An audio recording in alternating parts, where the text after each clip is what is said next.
Gospel of our Lord Jesus Christ according to Luke. Glory to you, Lord Christ. Jesus and his disciples arrived in the country of Gennesaret, opposite Galilee. As Jesus stepped out on the land, a man of the city who had demons met him.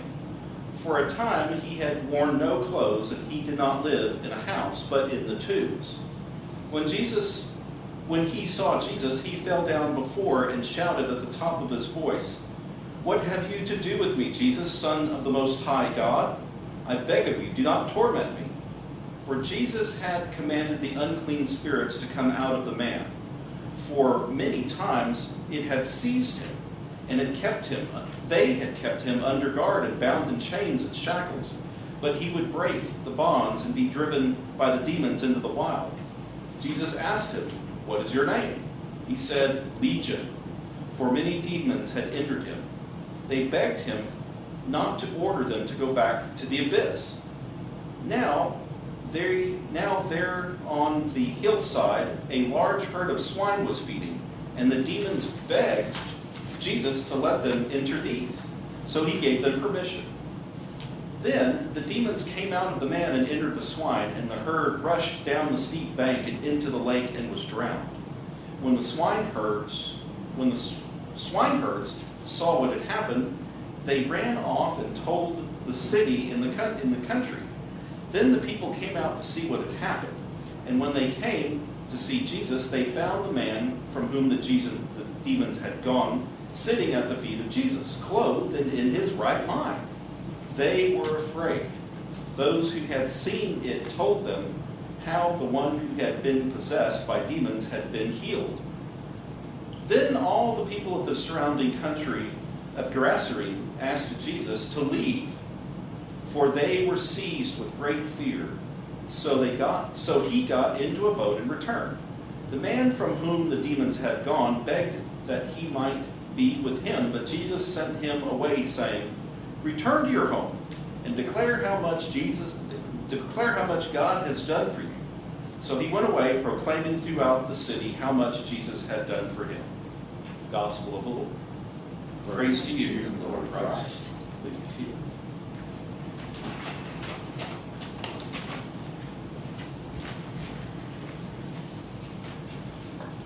Well, somewhere in the middle of getting set up for this morning, I've misplaced my sermon, so I'm not really sure where it is. So as we say in the clergy world, I'll kind of be shooting from the hip on this one.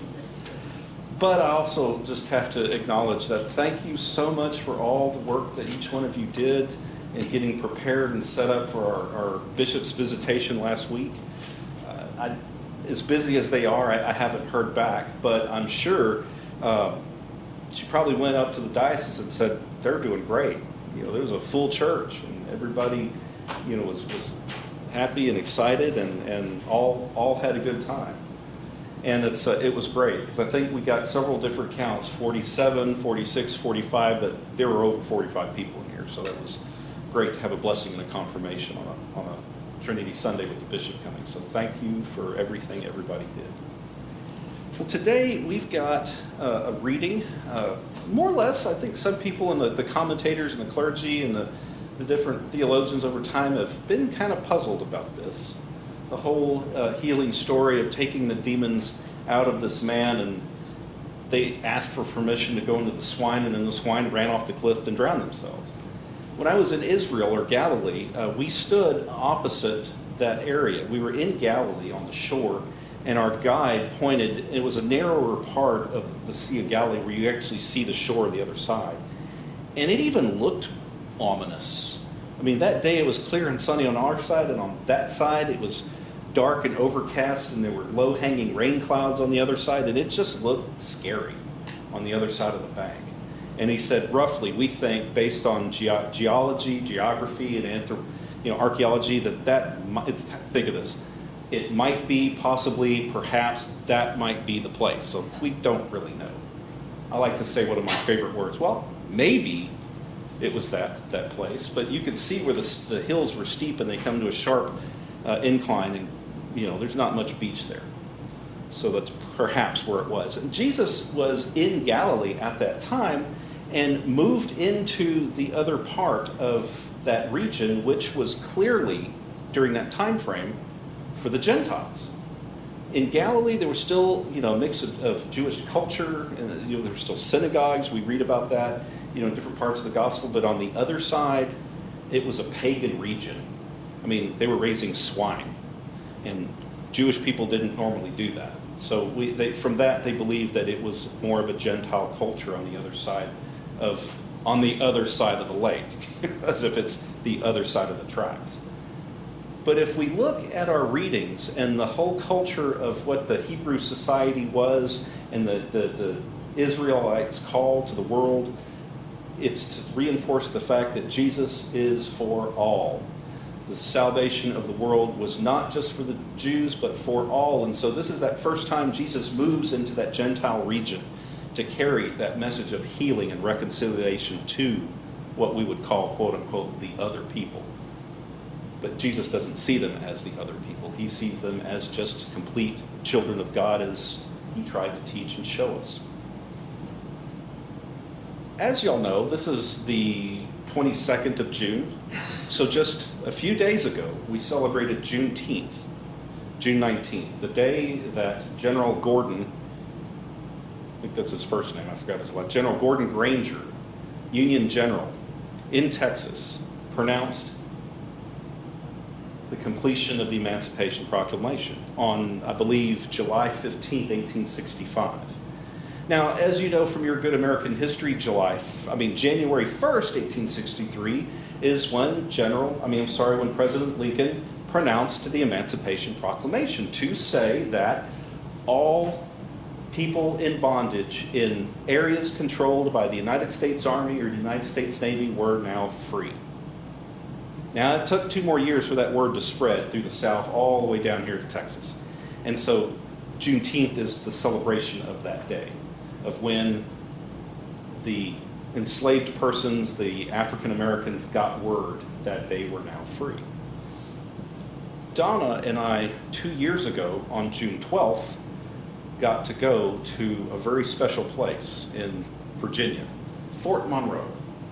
Fort Monroe is quite often called Freedom's Fortress, which is one reason why we sang "A Mighty Fortress is Our God." So if you picked up on some of the lyrics about God's saving grace and being that defender and that liberator, you can see in our own liturgy of music how there is liberation and salvation in our theology.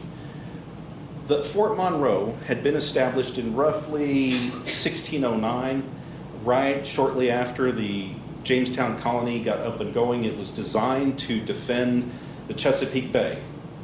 It was designed to defend the shipping travel up and down the Chesapeake to Jamestown colony. So they have roughly a similar founding date. It was an active military installation until 2011. Several different Army headquarters have been based at Fort Monroe, one of which was the Army Training and Indoctrination Command. Several Army headquarters have been stationed there with Army combat units or training units. And so it's been an active military installation all the way from the American colonies through the American Civil War, through World War I. World War II was very significant. And in just a few years ago was decommissioned as an active military fortress. But if you go to Fort Monroe, and as you walk up across it's a moat, and you come across the other side, there's a big plaque that said, "Welcome to Freedom's Fort." Because in late 1861, General Butler, who, if you're in Corpus Christi, you don't like General Butler, but he held Corpus Christi under siege, for the Union Army during the Civil War. Most people called him the Butler the Beast. But when he was assigned to Fort Monroe, 3 enslaved persons, and I had their name written down, made their way through the Confederate lines and came up to basically the gates of Fort Monroe and begged to be let in. And they were admitted by General Butler. They asked for amnesty. They asked to be freed. Their former owner was a Confederate colonel. Now keep in mind, going back to American history, the Fugitive Slave Act had been upheld by the United States Supreme Court, thus saying that these people are owned property, and if they run away, then you have an obligation to return your property. As if it was somebody broke into your house and stole your stereo or DVD player, you had a right to get it back. That was the mindset of the court and the legislation and the government of the time. But General Butler decided to put a twist on that. If your property, you are now confiscated property from an unlawful government or a citizen in rebellion, so therefore you are now contraband, so now I can grant you amnesty and peace and keep you here safe at Fort Monroe. And he reversed that idea of the Fugitive Slave Act.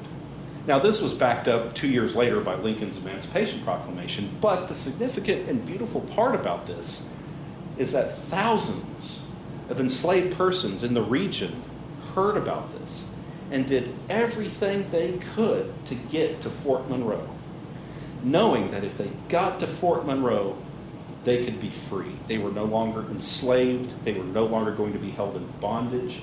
And in fact, they were organized by volunteer. They volunteered and were organized to become some of the first black soldiers in the United States Army. And so it's ironic that we hear about Juneteenth falling, a day of liberation, a day where enslavement is ended, when we hear about this boy or man, or we're not sure about how old he is, being enslaved by demons, being seized by demons. And we see that word seized and possessed by demons. Now keep in mind there's some background here in the reading with some military terms. He says his name is Legion. Jesus says, "What is your name?" And he says, "My name is Legion." We lose continuity and contrast of what that really means, but let's use that term and put it into contemporary military terms. Legion is a military term. He might as well say, "My name is battalion. My name is regiment," because he had been occupied by a large amount of demons, as many as would fill the ranks of a battalion or a brigade or a regiment. He might have said, "My name is battalion or brigade," because that's how many, several thousand demons were occupying him. This region, too, keep in mind, was also under occupation by the Roman army. Rome had come in with a legion, which we believe to be around 5,000 to 10,000 men, depending on how many support troops and units were attached to it. Thousands of Roman soldiers came into this region and seized control and took possession. That's why you hear this language in the gospel. These demons seized control of this man and took possession of him. They enslaved him. Now, there's some other nuanced things going on here in this story, because to look at it literally as a demon possession is one aspect of it. But how do we get one guy being enslaved by all these demons? And there's some interesting commentary and theology in this. When you go back and you look at the language and dissect the Greek and look at the commentators and think about it in the context of our society, how many times have we decided to let demons go into something so we can have a normal life, so we can live about our normal beings in society? This, and you hear about this in the reading where they say, go back to it, they kept him under guard, bound in chains and shackles. He would break the bonds and be driven into the wilds. So they kept him under guard. This was a community thing. They kept him under guard in shackles and had him put away. Think about those times in our lives when we've just decided to just deal with something in a dysfunctional way and put it in its place, but yet never really addressing the issue.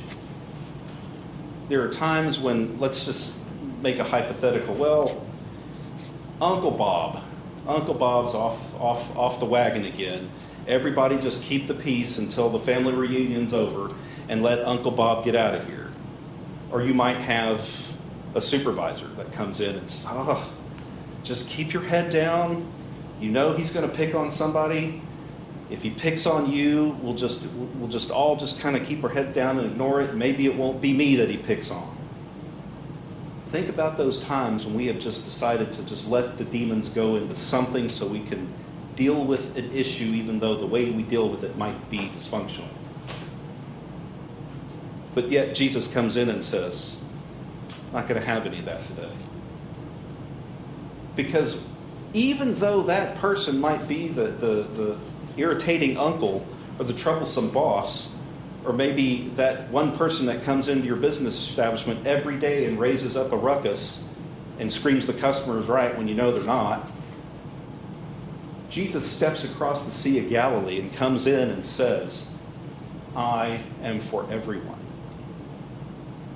You have been estranged by this way of acting. You are not your true self. Whatever it is you are carrying around, whatever demon you may be shouldering or burdening, whether it be depression or anxiety or alcoholism or some personality disorder, or the fact that maybe just everybody has just decided to say, you look weird and we're just going to not like you for it. Jesus comes in and says, you, because of that burden you are carrying, are not being your true self. Let's remove that burden and let you be your true self. Let you be the child of God you were meant to be, and be a light to others in your life and to be a light in the nation through that healing of removing that burden. And so that's what Jesus is doing here. But yet, sometimes in humanity, there's a great song, and I think her name is Amanda McBride, and she sings a song about, I'm just dealing with the devil that I know. And it's a song about how she's just willing to just put up with what's going on because she doesn't know what it would be like if she was healed or if she did have a better way of life. Because so often we're just ready to just deal with the devil that we know as opposed to the future that we don't know. And that's what is debilitating to us and to humanity and to our societies and our human systems, is just dealing with the wrong thing that we know now because, well, this is what we know. Those folks in that little community had a system. They had this guy locked up in chains, and they knew where to keep him in the cemetery, in the tombs. They knew where he was. As long as they knew where he was, they could probably live on and go get their milk and groceries and go, tend their pigs and their sheep and goats. And as long as he was chained up, he wouldn't be running around driving people nuts. But yet here comes Jesus again to say, what would he be like if he was in his right mind? And so those demons, those burdens are removed. And we see in the gospel that he is sitting before Jesus' feet, clothed and in his right mind. He is so excited about this newfound freedom and liberation from this bondage that he's had, this enslavement, that he's ready to go follow Jesus. And at a different point in the gospel, maybe he did. But at this point, the useful thing that Jesus says to him is, the ones that labeled you and knocked you off to the side of culture and society, why don't you go show them who you are now? Why don't you go out and tell your friends and family what God has done for you and be that symbol of healing and reconciliation right there in your family? That's what this is about today. I've been set free. My chains are gone. I'm liberated and no longer enslaved. Today, when we sing hymn 671, Amazing Grace, remember that. Remember those times when you've seen shackles and chains and bondage fall off of somebody and a new creation emerge from that person that once was. And sometimes think about the bondage and chains that we need to be a part of removing and releasing. Because I can tell you this, Christianity is not a spectator sport. It is not something that we sit in the stadiums and wave flags when Jesus makes it across the goal line. It is something that we are actively participating with on the field right then and there. And we've all got our part to play in that movement to bring, for lack of a better terms, God's ball across the finish line. So let's keep that in mind when we sing Amazing Grace today. Where am I in that? Where can I be in that? And where would I be if all this comes together as Jesus calls us? Amen.